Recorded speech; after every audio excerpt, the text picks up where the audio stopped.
Corona vaccine کیا ہے یا ویکسینیشن کیا ہے؟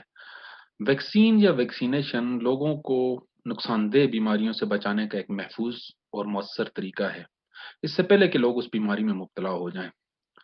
ہوتا کیا ہے، جسم میں ویکسین مختلف طریقوں سے انجیکشن کے ذریعے یا جیسے کہ پولیو کی ویکسین قطرے بھی پلائے جا سکتے ہیں ویکسین کے، یا مختلف سنگھائی بھی جا سکتی ہیں ویکسین ناک کے راستے سے بھی۔ تو ویکسین جسم میں داخل کی گئی، اس کے نتیجے میں ہمارا مدافعتی نظام یا امیون سسٹم وہ ایکٹیو ہو جاتا ہے اور ویکسینز کو پہچان کے اس کے خلاف اینٹی باڈیز بنا دیتا ہے۔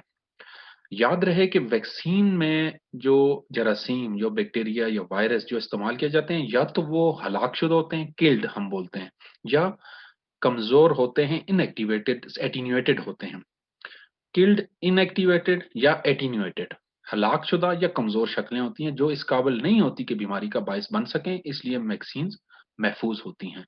اور ذریعے مختلف میں بتا چکا ہوں، منہ کے ذریعے، ناک کے ذریعے یا انجیکشن کی صورت میں ویکسین لگائی جا سکتی ہے۔